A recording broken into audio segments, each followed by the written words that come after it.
Hello and welcome to another edition of Tech Launch in the News. Let's get into it. In this edition of Security and Performance in the News, we're going to be taking a look specifically at performance. We're going to start with a very pragmatic example where we're looking at bulk loading performance tests with PageSpeed Insights using the PageSpeed Insights API. And this example uses Python, but you can use any backend programming language to consume those endpoints. Or really any programming language that can consume them. And essentially there's an overview in this article and then it gets into the weeds. This is an example output of what the overall output can be, and then some of the libraries and high level prerequisites. And then we get into the steps to complete this. The first thing is to get the PageSpeed Insights API key. And so you can get that here. You can log in and complete this step. This is probably the biggest thing, is just getting access to the APIs and then choosing a project and then enabling the Insights API on that project. So once you've done that, then you can bring in different libraries that you can use for your programming language that you're going to consume the APIs with. And then the rest is pretty standard, essentially going through a loop where you're going to call those APIs with a set of URLs. And you can, of course, do a crawl of the entire site using a spider type of method, or you can have a static list that you crawl from. It's up to you. And then you can also set up a scheduler if you wanted to do something like that, which would be pretty cool. But ultimately, then you can essentially output those. And these guys go in to talk about how you could pull it from a sitemap, which is a pretty nice way to go. And then ultimately you can choose the metrics that you want from the API and then pull those down into the output. So really, just in summary, this is a mechanical example of how to pull performance data from PageSpeed Insights in bulk. And I won't go through all of this in detail, but you certainly are welcome to take a look at this and go through it. It's a really helpful concept, if nothing else, and it gives you specifics on how to actually get at the APIs for PageSpeed Insights, which PageSpeed Insights overall we'll talk about in some of the upcoming articles here, but it is a very key piece of understanding your website's performance according to Google. And of course, if you're looking at performance on the web, they should at least have a substantial say based on their data set alone and the fact that they're constantly incentivized around providing users with very performant search results, right? So whenever somebody searches and they find something, they want those sites to be performant and they want to show sites that are performant for users. So they have a lot of vested interest in making sure that the performance of sites is really at the top of the heap. And this is a great way to leverage their tools that they've made publicly available to be able to see how your site is performing or a client site that you're working on relative to their standards. Okay, let's take a look at the next article now. This next article is talking about how PageSpeed Insights added new Lighthouse speed metrics. And it's a more comprehensive representation now, essentially. So they have included interaction to next paint and time to first byte, which is interesting. It's been around for many years, but the importance of the metric is to measure how fast the server responds to a request for a resource. So this is generally going to be a bare metal representation of how fast does the server respond. And that's really helpful data to isolate that aspect of this chain of performance, the server itself. And so you can accumulate this data over time. You can use the automated approach that we just talked about to get that piece of data in addition to other key aspects from PageSpeed Insights.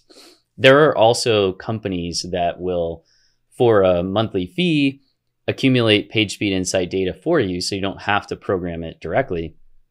And they will also give you this kind of performance graph over time with key PageSpeed Insights data. The next one is the interaction to next paint, INP, and it represents how long it takes to interact with the entire page. So the overall interaction latency. And this is, of course, a really helpful metric as well, accumulating everything. And generally, I would say a canary in the coal mine. If this is off, there could just be a simple single reason why, but it's important to the user.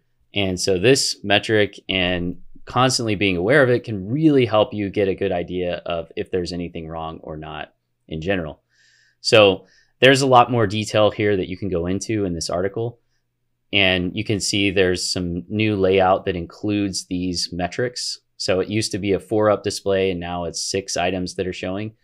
And so just generally speaking, the main thing we want to point out is this is something worth keeping an eye on and monitoring and incorporating into your flow of performance monitoring and tuning whenever you're working on a web application. Let's take a look at the next article now. Okay, this article compares GTmetrix versus PageSpeed Insights.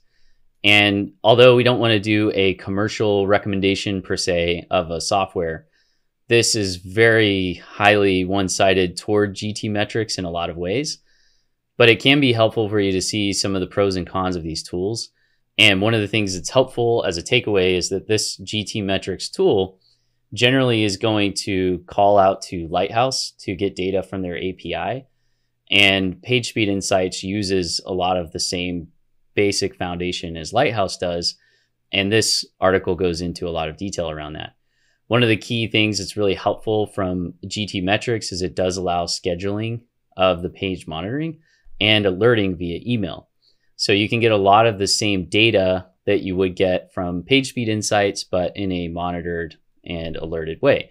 This is one of the tools that I was referring to earlier that allows you to see data about PageSpeed Insights or the same basis for it in an automated way without having to create a program yourself. There are others as well. If you want, you can take a look in the description and you'll see a few other links there that we provided. There are others that you can look at, and they're SaaS-based that allow you to have access to PageSpeed Insights data over time. Really, really cool, very helpful data. And so this goes on to essentially show that because you can have this accumulation of data, you can look at performance history and alerting from GTmetrix, and that generally is going to be really helpful if you're looking for ongoing monitoring. Okay, let's take a look at the next article now. The premise of this article is pretty simple. Does page speed matter as far as Google is concerned as a ranking factor? And I'm going to jump right to the end here and show you the conclusion. Basically, speed needs to be met to benefit from the ranking signal, and it is constantly changing. So this page speed influence is constantly changing. What do they say are the minimums essentially? But it can currently be met by achieving Google's minimum thresholds for core web vitals. And you can see those in the PageSpeed Insights. And we just went over 2 additional items that are now effectively in that list. It bears repeating, though, according to this article, that speed doesn't carry as much weight as the relevance of a page. And there's a lot that goes into that. And this isn't an SEO news article. This is about performance. But the main takeaway here is that your page speed matters. It's not the main factor, but it definitely matters. Performance matters overall. It matters to users. And so then you can go and decompose essentially how they got to this point. And they're essentially going through and looking at a lot of different data points through their research around whether or not page speed matters, and it absolutely does. Okay, so that's a conclusion there. Let's take a look at this last article here. Okay, so we're talking a lot about page speed. How do you actually improve it? This is a very niche specific focused article, but I wanted you to see it as an example. Probably the biggest thing that you can do is you can run PageSpeed Insights and then read what it says to do. And I know that sounds oversimplified, but that really is probably one of the #1 things you can do. Actually run the tool, look at the data, and on the tool will give you details of how to improve your performance, and it's quite granular. However, with that said, you can see a lot of articles for different niches. This one's talking about charity websites that essentially validates the need for users to have a performant web interaction. And you can see some of the commonly cited data around web pages that take more than a few seconds, get abandoned. Most people abandon within a few seconds on mobile. You know, if it's more than that, it's pretty much everybody abandons the site. And then you can go into data around how it helps with SEO. And so then it's kind of how do you actually measure the performance of your site? These are some of the tools that you'll see in our links. There are also more that we've provided in the description. So Then they go into how you actually fix this. And absolutely, these are fundamentals. But what we want you to take away is that in order to be the best, the very best in your industry with performance, it makes sense to go granularly through and on a regular cadence, go through your performance metrics and keep improving those over time. It's a culture and it's a process as opposed to a one-time thing. But obviously choosing a fast hosting environment and validating that hosting, using a content delivery network, compressing content, not just images, but certainly images, reducing the size of transmissions, making sure they're compressed in transmission, using gzip or other formats, minifying the files, optimizing the actual page so there's not too much physical content on the page, etc. These are all factors in performance, and really a lot of this hasn't changed a lot. We tend to highlight performance occasionally because a lot of this is really fundamental, and some of the performance that we'll look at in the future will be in the code itself and some key tenets there. But we wanted to give you this web performance news. We think this is pretty interesting, and hopefully this helps you to stay informed.